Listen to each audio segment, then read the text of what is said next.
आलोक कुमार सिंह जी, लखनऊ से। राधे राधे महाराज। राधे राधे महाराज जी। महाराज जी, आजकल अन्याय करने वाले संख्या बल और बाहुबल में कई बार ज्यादा सक्षम होते हैं, तो इनके हर प्रकार के सामाजिक अन्याय का विरोध कैसे संभव है? संख्या बल और बाहुबल शुरू से रहा है आसुरी प्रवृत्ति में। तो ऐसा नहीं कि दैवी प्रवृत्ति में बल नहीं रहा है, पर दैवी प्रवृत्ति शांत स्वभाव की होती है, सहनशील स्वभाव की होती है, बहुत सीमा तक वो सहन करती रहती है। और आसुरी प्रवृत्ति अपने बल का तत्काल प्रदर्शन करती है और अपने बल के द्वारा दूसरों का शोषण करती है। बिना भगवान के इनका परिवर्तन होना कठिन है।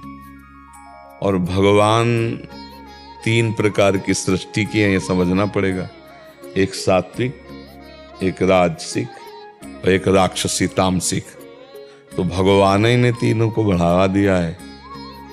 जब युग धर्म के अनुसार कभी सतोगुण बढ़ जाता है, दैवी शक्ति, दैवी संपदा वाले, जिधर देखो उधर सब पवित्र आचरण वाले, संयम वाले, ध्यानस्थ, भगवत आराधना। कभी होता है मध्यम, थोड़ा रजोगुण, थोड़ा सात्विक, ऐसे लोग की वृद्धि। कभी होता है राक्षसी वृद्धि। तो अभी जो समय कलयुग में अभी चल रहा है, अब कब तक चलेगा भगवान जाने, बहुत अच्छा चल रहा है, बहुत अच्छा चल रहा है। अभी संतों को खाया तो नहीं जा रहा है। राम जी के अवतार के समय संतों को खा खा के हड्डियों का ढेर लगा दिया था संतों को खा खा के। अभी बहुत बढ़िया समय चल रहा है। हम रामकृष्ण हरि कीर्तन करने कोई हमें मार नहीं रहा। नहीं, पीछे समय ऐसा आया था और आगे समय ऐसा आएगा कि हम भजन कीर्तन करेंगे, लोग हमें मार देंगे। महाराज, मुझे प्रश्न ये है कि जैसे हम माना सड़क पे ही जा रहे हैं और 10 लोग हमें ऐसा करते हुए मिल जाते हैं जो हमें अच्छा नहीं लगता, जो गलत कर रहे हैं, लोगों के साथ गलत करते हैं जी। वो 10 है, हम एक है, हमारा क्या कर्तव्य? भगवान से प्रार्थना करना। क्योंकि आप अगर थोड़ा भी विरोध करते हैं तो आपकी हानि हो जाएगी, पक्का हानि हो जाएगी। युग धर्म है और विवेकी वही है जो चतुरता से काम निकाल ले जाए। अगर हम बचा नहीं पाते हैं तो हम तत्कालिक कानून से सहयोग लें या भगवान से प्रार्थना करें, स्वयं आक्रमण न कर दें। क्योंकि देखो, जब कंस ने देवकी जी का केस पकड़ा और गला उतारना चाहा कि इसी से तो 8 संतान होंगे, इसी को मार देंगे, वसुदेव जी तत्काल बुद्धिमानी नहीं, हाथ जोड़ा और कहा आप उदार पुरुष हो। अभी जिसके हाथ की मेहंदी नहीं मिटी आप उसे मारना चाहते हो, मैं वचन देता हूं, सत्यवादी थे वसुदेव जी, इसकी एक एक संतान मैं आपके सामने लाऊंगा। उन्होंने विचार किया किसी तरह मृत्यु को टालना चाहिए। मतलब 8 लोग अत्याचार कर रहे हैं, 8 में आप हो और आप विरोध, तत्काल आप मारे जाओगे, तत्काल आपको कष्ट दिया जाएगा। बुद्धिमानी यह है कि आप हट करके कानून की व्यवस्था का तत्काल सहयोग लो, एकांत में, वो आपको न देख पाए, या एकांत में भगवान को पुकारो कि प्रभु मेरे में सामर्थ्य नहीं, आप कुछ कृपा करो। तभी हम पहला उत्तर दिया था कि भगवान के सिवा इन अत्याचारियों को सुधारने की प्रवृत्ति, क्योंकि वो बहुतायत है और वो उसको संकल्प करके आए हैं। आपने अचानक देखा है, आप तैयारी पे नहीं हैं। अगर आप जरा भी, तो आजकल लोगों के पास चाकू और सब दुनिया के ऐसे अस्त्र शस्त्र रहते, प्रहार करने में देर नहीं लगाएंगे, तो उसको बचाना तो मुश्किल हो जाएगा, आप खुद संकट में फंस जाएंगे। तो आजकल तो मोबाइल रहता है, तत्काल एकांत हो और आप कानून की व्यवस्था को सूचना कीजिए या आप भगवान से प्रार्थना कीजिए। हमको तो यही उपाय दिखाई दे रहा है, और तो उपाय नहीं है, क्योंकि वो सुधरना नहीं चाहेंगे।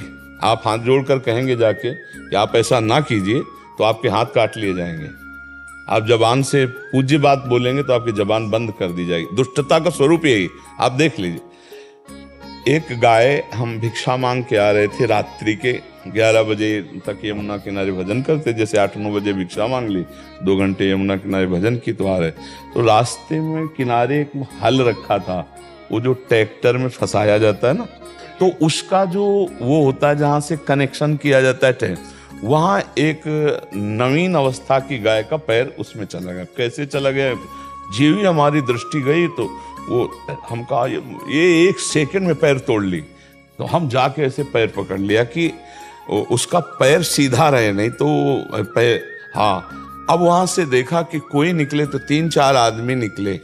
उनसे कहा भैया नई गाय है, आप अकेले हमसे उठेगी नहीं और हम ज्यादा देर पकड़े नहीं रह पाएंगे क्योंकि एक सीमा है और इसके बाद फिर वो अपना उपद्रव रचेगी, आओ सहयोग कर दो। 4 लोग अगर पकड़ के थोड़ा उठा देते हैं तो पैर बच जाएगा। कोई नहीं सुना। ये वृंदावन की बात कर रहा हूं। अब हमारे मन में आया कि क्या कर सकता हूं, अकेले तो उठा नहीं सकता, और वो कोई ऐसा ना उसमें बोल्ट था कि खोला जा सके ना कुछ, वो तो ऐसे वाला है ना पूरा ऐसे। अब हम सोचा कि 1 सेकंड में सामने घर था कि इनके दरवाजे को भड़बड़ाएं शायद कोई आ जाए। जो ही हम दरवाजे की तरफ गए, मारा उसने झटका, पैर टूट गया, पैर ऐसे लंगड़ा के ऐसे। आजकल किसी के अंदर दया नहीं है। आप बगल में ऐसे मारे जा रहे हो ना, लोग बगल से निकल जाएंगे, आपकी तरफ देखेंगे भी नहीं, अपने बचाव पक्ष में रहेंगे। तो हमें लगता है भगवान का आश्रय लो। अगर कहीं ऐसा सहयोग करने को हो तो पहले कानून की आप सूचना दो, उनसे उनका सहयोग लो, क्योंकि कानून के अंतर्गत रह करके हम भले उपद्रवियों को शासन में ले सके, अन्यथा अब समय ऐसा नहीं है। और आप ये समझो कि जब भगवान असुरों की बढ़ोतरी करते हैं तो वो भी चुप रहते हैं।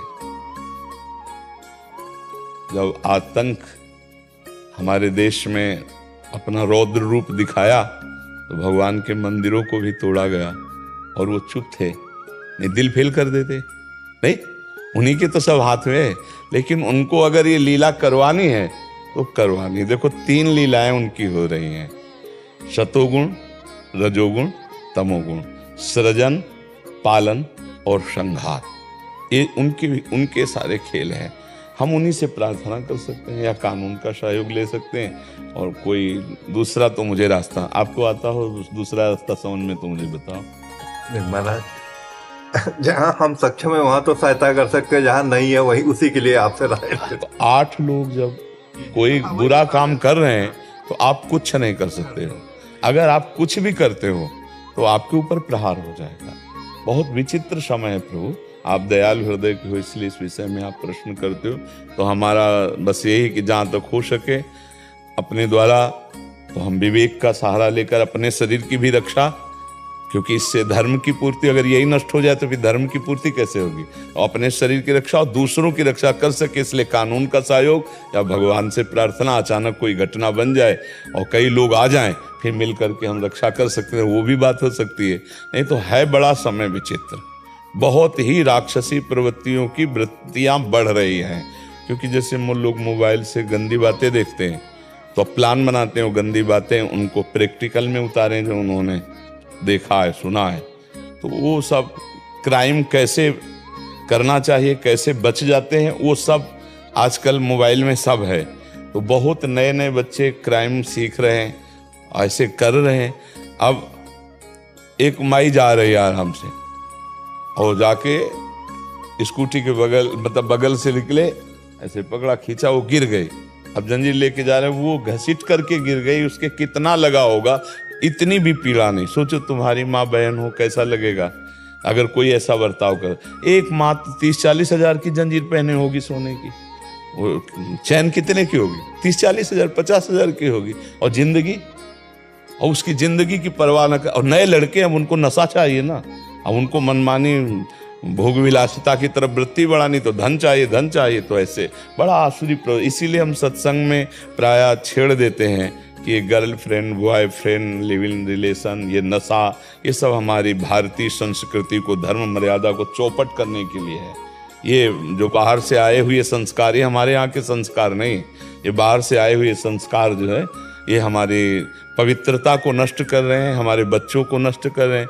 अभी कल एक अधिकारी आए थे, वो कहा था कि नए नए बच्चे वो इंजेक्शन लगाने लगे हैं नशे के, 14-15 साल के। हाँ, और बोले जेल, हाँ जेल में कितने ऐसे हैं जो रो रहे हैं कि मेरे से गलती हो गई, अब क्या। तो बोले अब मैं उनको बचा नहीं सकता, वो रो रहे हैं हमसे कि गलती हो गई, जिंदगी में पहली बार गलती हुई। तो हर अपराधी पहली बार गलती बोलता है, लेकिन वो अपराध प्रवृत्तियां अब जैसे पूरा जीवन जेल में सड़ना है। अब उनको समझ में आ रहा कि अब न नशा है, न व्यभिचार है, न कुछ कर सकते हो। अब उनको समझ में आ रहा है ना, ये बात सत्संग के द्वारा पहले समझ ली जाए कि अपने माता पिता परिवार को सुख देने के लिए हम जो पढ़े लिखे हैं, हम अच्छी कमाई करें, हम गंदे आचरण क्यों करें? पर नए बच्चे सत्संग भी नहीं सुनते, उनका विश्वास है नहीं, भगवान पे विश्वास नहीं, संतों पे विश्वास नहीं, तभी कलिकाल बढ़ेगा। तो गर्लफ्रेंड को बचाने में और फ्रेंड आके मारने लग जाते, वही रहते हैं तो वो ग्रुप बना के आ जाते हैं। पर नए नए बच्चों के द्वारा ज्यादा अमर्यादित चेष्टाएं हो रही। माता पिता पैसा न दे तो माता पिता को पीट देते हैं, माता पिता के साथ अभद्र व्यवहार करते हैं।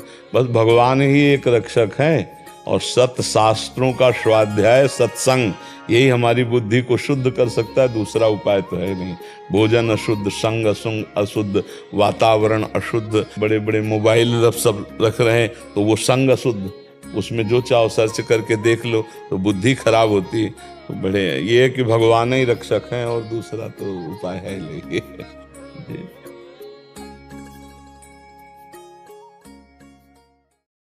तो आइए और मेरे साथ प्रेम से कहिए राधे राधे।